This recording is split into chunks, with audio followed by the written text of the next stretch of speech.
So we're going to be talking about a very popular topic, maternal mortality. All right, and we're going to be looking at it. We're going to look at our learning outcomes. We'll look at what is maternal mortality. At the end of this lecture, you should be able to appreciate what maternal mortality is and their causes. We want to look at Sustainable Development Goals, also known as Agenda 2030, and how it affects maternal mortality. We'll look at the factors. We should be able to understand the factors that can prevent or reduce maternal mortality, especially in our environment. And then I would introduce the role of anesthesia in maternal mortality. So at the end of these lectures, you should be able to appreciate these four listed learning outcomes.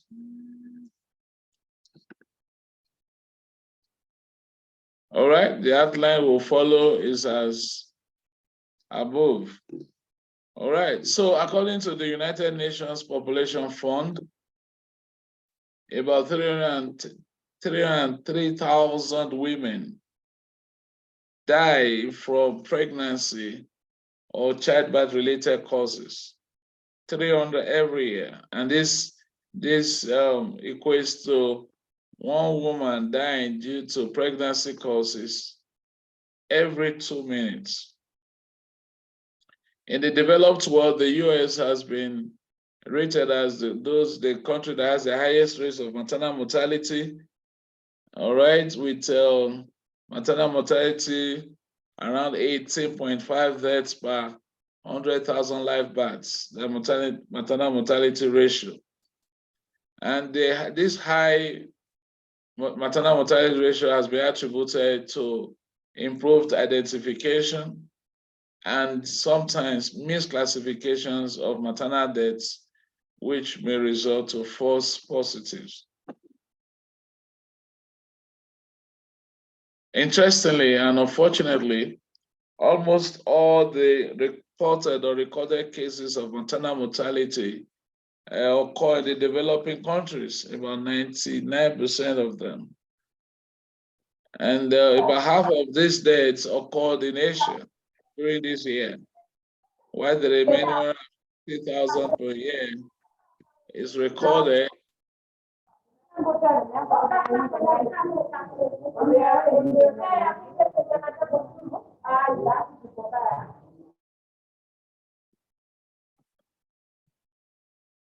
half of these deaths occurred in Asia, while about 150,000 said to occur every year in Africa. South Africa seems to be doing well in the sense that the maternal deaths have steadily declined since 2009, where they recorded as high as 2,275 deaths to as low as 1,097 deaths in 2015. This drastic decline in maternal mortality in South Africa has been largely attributed to improvement in HIV treatment with extensive distributions of antiretroviral drugs to pregnant women. The same cannot be said of the most populous Black nation, Nigeria, which in actual sense have had an increase in maternal mortality rate from 50,000 to 54,000. Okay. In 2010, according to statistics, India and Nigeria accounted roughly for 1/3 of all maternal deaths globally. In addition to other countries in sub-Saharan Africa, DRC, Sudan, Ethiopia, Tanzania, and all that, all of these account for more than 60% of all the maternal deaths as reported by UNPF Fund in 2010. The same report also bring to 4 the countries with the lowest maternal death as being Greece, Iceland, Poland, and Finland. These are for statistics. All right, at the end of the 2015 Millennium Development Goals, the United Nations General Assembly set up a new set of development goals known as the Sustainable Development Goals, also known as Agenda 2030. All right, this is supposed to launch us into the 2030 development goals known as Sustainable Development Goals. And there are 17 of them. I want you to familiarize yourself with them. But the one that pertain to maternal mortality and maternal health are the SDG goals 3 and 5, where we're talking about provision of good health and well-being for all. And SDG 5, where we're talking about gender equality in all sense, equality to healthcare services, equality to job opportunities, equalities to education, and all that. So Sustainable Development Goals 3 and 5 seem to have direct impact, more direct impact on maternal health and maternal mortality. All right, so between 1990 and 2015, the global maternal mortality ratio actually decreased by 44%, which is remarkable. All right, but despite this progress, we still noted that the Millennium Development Goal was not achieved. All right, and the target at that point was a 75% reduction in global maternal mortality ratio, which was not achieved. And the other thing of interest is that there are large geographical inequalities as it relates to maternal mortality ratio. For example, in sub-Saharan Africa, we have the highest maternal mortality rate as high as 546 maternal deaths per 100,000 live births. While in the developed world, we just have about 12 maternal deaths by 100,000 live births. You see that it's the burden, the unequal burden, or there's inequality in the burden of maternal care, especially as relates to the sub-Saharan African region. Okay, like I mentioned before, maternal mortality reduction remains a priority to the United Nations General Assembly, and the SDG Goal 3, all right, which states that we must ensure healthy lives and promote well-being for all at all ages, including women. All right. In 2015, the World Organization actually published some strategies aimed at ending preventable maternal mortality, the EPMM, ending preventable maternal mortality. And some of the strategies set by the WHO were that by 2030, global maternal mortality rate should have been reduced to fewer than 70 maternal deaths per 100,000 live births. That's globally. Maternal mortality ratio should have been reduced to 70 maternal deaths by 100,000 live births. Albeit, each country was given the liberty, all right, to set its own goals. But overall, each country should at least reduce their maternal mortality ratio by 2/3 of their 2010 baseline values. And it is been noted that no country is allowed to have a maternal mortality ratio greater than 140 maternal deaths by 100,000 live births, which is twice the global target.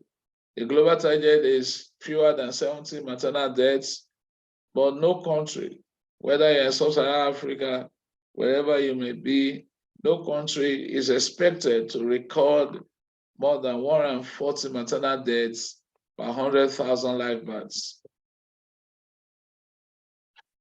All right, so having given us that broad introduction and a background onto the issue at hand, maternal mortality. So let's confine ourselves to look at the maternal mortality in terms of definition. All right, so we're going to be looking at the definitions as we start with maternal mortality. All right, which is referred to as the death of a woman who is pregnant or within 42 days of termination of pregnancy, irrespective of the site or duration of the pregnancy, from any cause related to or aggravated by pregnancy or its management. So it's a broad definition which encompasses, all right, any pregnant woman or any after termination of pregnancy within the period, which is 6 weeks, 42 days, irrespective of the site of the pregnancy or the duration of pregnancy. That's what is known as the late maternal death. All right, this is death of a woman from either direct or indirect obstetric cause greater than 42 days, but less than 1 year after the termination of pregnancy. So if a woman dies 45 days after pregnancy, but less than 1 year, it still comes under what is now known as the late maternal death. Okay. Other terms that we need to clarify is what one, the pregnancy-related deaths. All right, pregnancy-related death refers to the death of a woman while she's pregnant or within 42 days of termination of pregnancy, irrespective of the cause of death. All right, for instance, motor vehicular accident that had nothing to do with the obstetric history, obstetric the pregnancy. All right, so it's known as pregnancy-related deaths. Another interesting terminology that we need to familiarize ourselves with is what we know as a lifetime risk of maternal death. Lifetime risk of maternal death. And this refers to the probability of a woman becoming pregnant and the probability of dying as a result of that pregnancy. All right, which is cumulated across a woman's reproductive age. All right, so this is what we know as the lifetime risk of maternal death. The probability of a woman getting pregnant and the probability of dying from that index pregnancy. All right, that is spread over the woman's reproductive age. Maybe we don't know what it is now. Menarche is now, I don't know whether it's 14 or people are getting menarche at a younger age. So let's even assume from 16 or 18 to menopause, all right, where the woman has a probability of getting pregnant. And the probability of dying from that pregnancy is known as what we know as a lifetime risk of maternal death.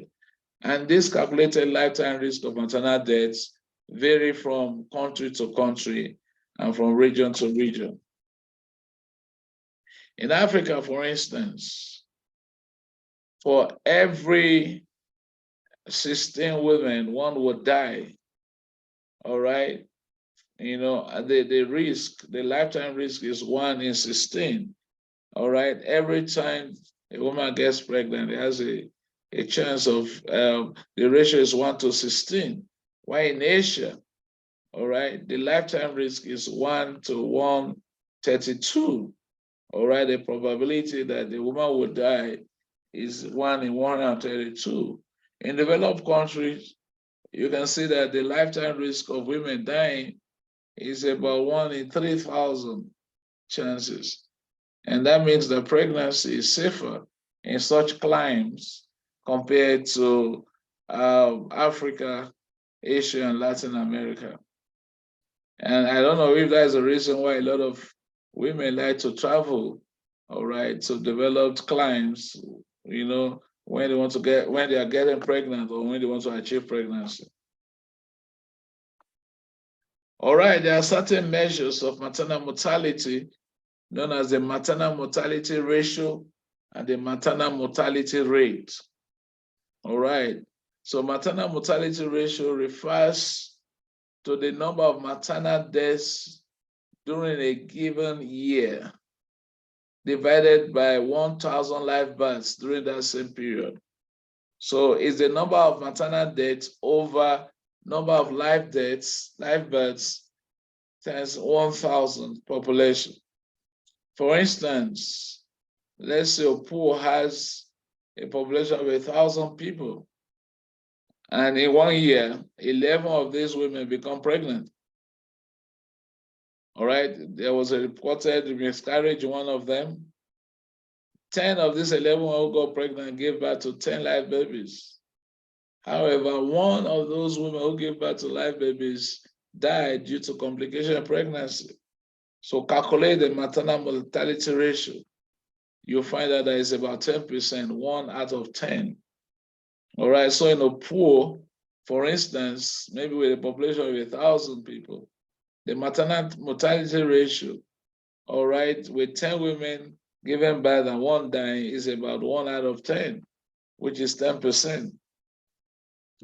Now, this is different from maternal mortality rate, which is defined as the number of maternal deaths, all right, whether direct or indirect, in a given period per 100,000 women of reproductive age during that same time period. I hope you can get the difference. All right, maybe in Ojomuse, for instance, there are 1,000 people, 500 of this population are women. 100 of them are postmenopausal, or maybe 50 are postmenopausal, and 50 are premenarche. So we have 400 who are women of reproductive age. In 2022, for instance, 10 of these women of reproductive age gave birth to 10 live babies. One of these women died due to complication of pregnancy. What is the maternal mortality rate in Ojomose? So it will be 1 over the total number of women of reproductive age, which is 1 over 400, which is different from the maternal mortality ratio, which is number of deaths divided by number of live births by 100,000. Okay, it is important for us to differentiate between these two, especially when it comes to defining terminologies. All right, so etiology of maternal deaths. They can be divided into 2 direct or indirect causes. Direct causes account for 80% of all maternal deaths, while indirect causes account for just 20%. I'm going to show you a pie chart to illustrate this point I've just made. But overall, there are a lot of publications that tend to look at why do women die in pregnancy. And especially in Africa, we have the 3 Ds: delay in seeking care, delay in transporting pregnant women who need Medicare to the appropriate health facility. And even when they succeed in getting there, for instance, from Katima to Windhoek, which is about 12 to 13 hours by road, by the time they get there, we realize that delay in provision of adequate care in terms of mobilization of resources, all right, lead to death in these women. So the 3 Ds: delay in seeking care, delay in transport to the appropriate health facility, and delay in the provision of adequate care even when they get to the appropriate facility. So direct causes, what do we mean by direct causes? These are deaths that result from direct obstetric complications of the pregnancy state. All right, pregnancy state refers to pregnancy itself, the process of labor, and the puerperium, all right, which can be due to interventions, omissions, incorrect diagnosis and treatment, or from a chain of events which may result from any of the above. So any deaths that result from obstetric complications of the index pregnancy fall under what we call direct cause of maternal death. And I'm sure you know I like mnemonics. So I put the causes into 5. There may be more, but they're not limited to it. So I said, don't be in her shoe. Don't be in her shoe. And number 1 is hemorrhage, which accounts for about 15% of the, don't forget I say 80%, all right? So hemorrhage accounts for 15% of the direct causes, all right? Sepsis and infection, okay? Obstructed labor, eclampsia, others like anemia in pregnancy, unsafe abortion, malaria, virus hepatitis, and all that all fall under these direct causes of maternal death.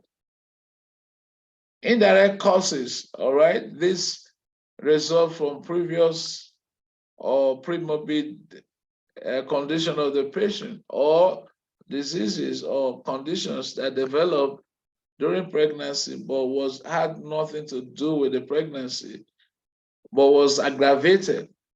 All right, the patients who become who go into heart failure from any other thing that is not related to pregnancy, but we know that the hemodynamic impact of pregnancy will impact on the management and care of the woman's heart failure. All right, so this fall under indirect causes. An example, for instance, is a diabetic woman who becomes pregnant. But you know that pregnancy will exacerbate her diabetes, and therefore she has poor control of her blood sugar, and she ends up dying from either hyperglycemic or hypoglycemic complications. So that will fall under indirect cause of maternal mortality.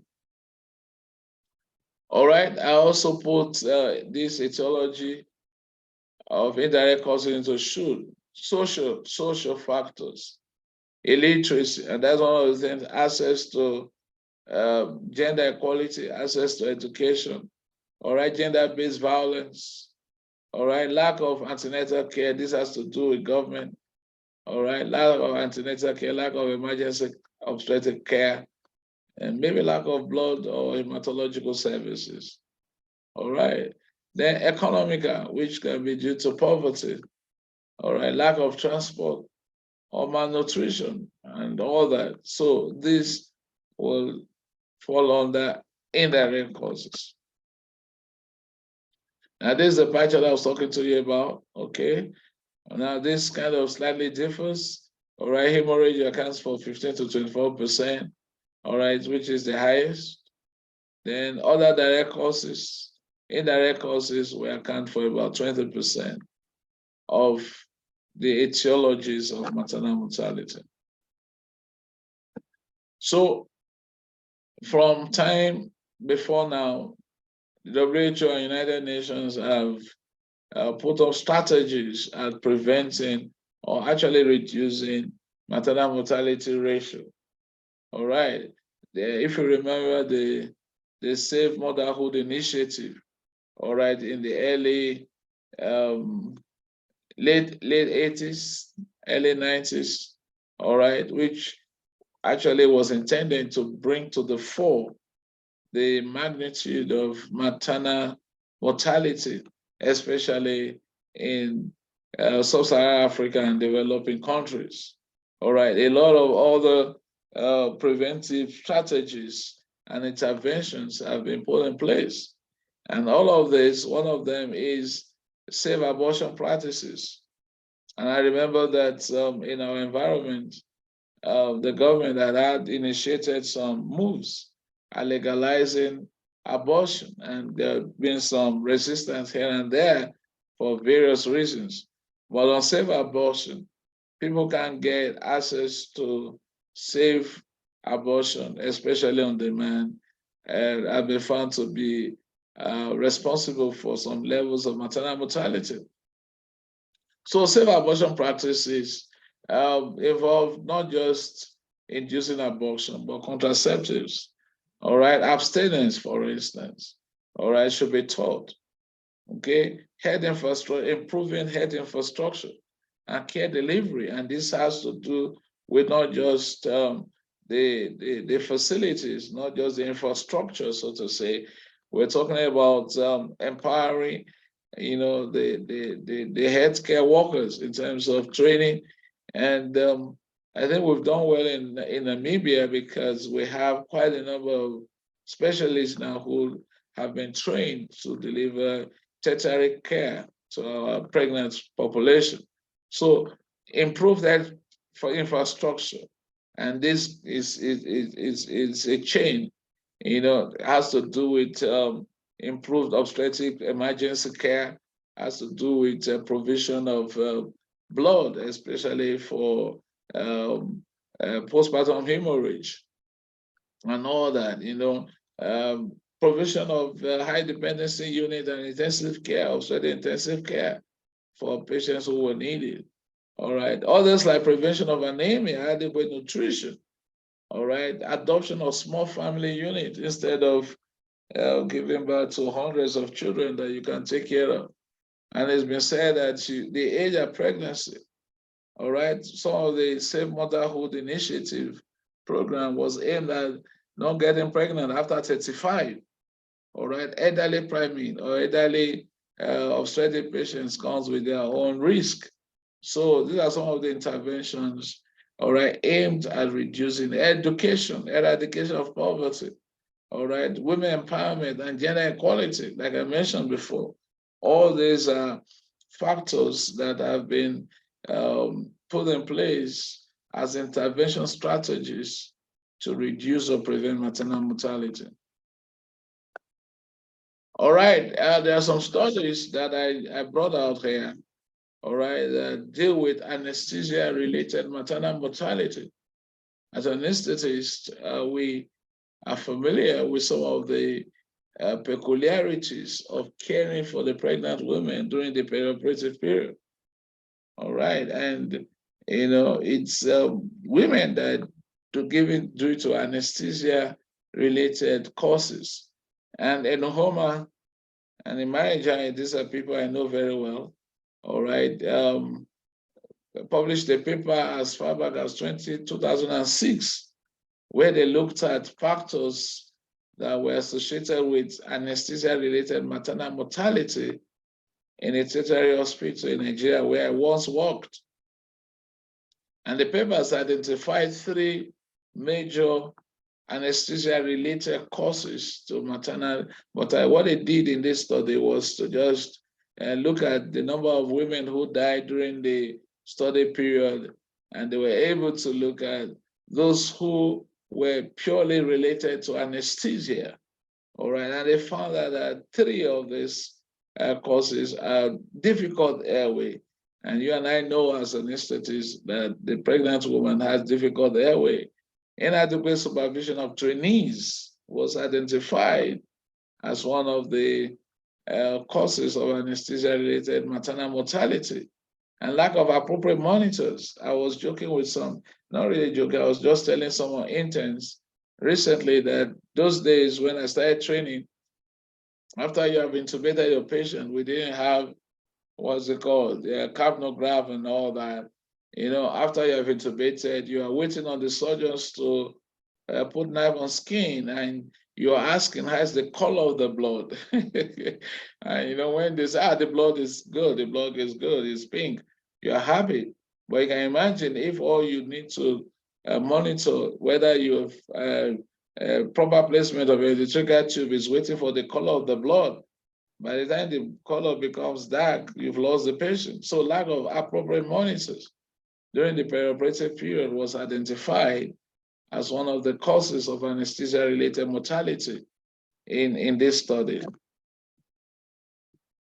All right, another study published in the Indian Journal of Indian Medical Association, all right, the same 2006, by Rudra et al. They found that collaborating with Novoma and Imarija study, found that difficult airway topped the list. And when we talk about difficult airway, it means an inability to intubate or inability to ventilate or oxygenate top the list of the anesthesia-related maternal mortality in their study. Regurgitation, aspiration of gastric contents, high spinal or epidural block, and they also recorded the case of local anesthetic toxicity. One of my final year students did a study we are going to publish soon on anesthesia-related maternal mortality in Windhoek Central Hospital.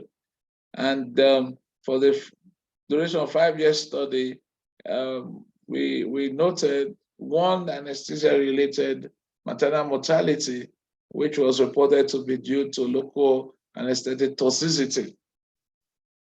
I found it was an interesting study that we sent out for publications already. Okay, so local anesthetic toxicity can be a cause of anesthesia-related maternal mortality. All right. In this meta-analysis, systematic review and meta-analysis by Sobi et al., all right, they were able to collate 44 studies, which looked at, reviewed 632,000 pregnancies, and the reported risk of death for anesthesia, all right. 44 studies reported risk of death from anesthesia in women who had an obstetric surgical procedure, all right. And they found out that 95 provided a rate of anesthesia attributed deaths as a proportion of maternal deaths. And this is important. Instead of just looking at maternal deaths or maternal mortality in general, these studies looked at the contributing factors, or apart from the obstetric condition, apart from other pathologies, what was the contribution of anesthesia to the maternal death? And only 95, all right, 95 of the studies provided their rates, which they attributed to anesthesia related deaths. And so this systematic review and meta-analysis found out that the risk of death from anesthesia in women undergoing obstetric procedure was about 1.2 per 1,000 women. All right, with a confidence interval of 0.8 to 1.7. All right, 95% confidence interval of 0.8 to 1.7, 1.2 per 1,000 women. All right. They also noted that anesthesia accounted for 2.8% of all maternal deaths, 3.5% of direct maternal death, that is those that resulted from obstetric complications, and 13.8 of them had died after cesarean section. All right, exposure to general anesthesia, according to this study, seemed to increase the odds of maternal death with an odds ratio of 3.3, which is high, with a 95% confidence interval 1.2 to 9. All right. In addition, exposure to general anesthesia had increased the odds of perinatal deaths by 2.3 when all of these were compared with neurasia anesthesia. All right, the rate of any maternal death was found to be 9.8 per 1,000 anesthetists. All right. And when managed by non-physician anesthetists, and this was reduced by almost half when the anesthesia was managed by physician anesthetists. So the competence of the anesthetists also had a contributory role to play in anesthesia-related maternal mortality. All right, these are my references, and I have some list of likely exam questions. So let me leave the floor open. I've discussed widely on maternal mortality. Let's have some comments from all of you. Any comments, questions, observations, and points of discussion? This is a very topical issue we've raised, and we could actually have a robust discussion. So the floor is open, guys.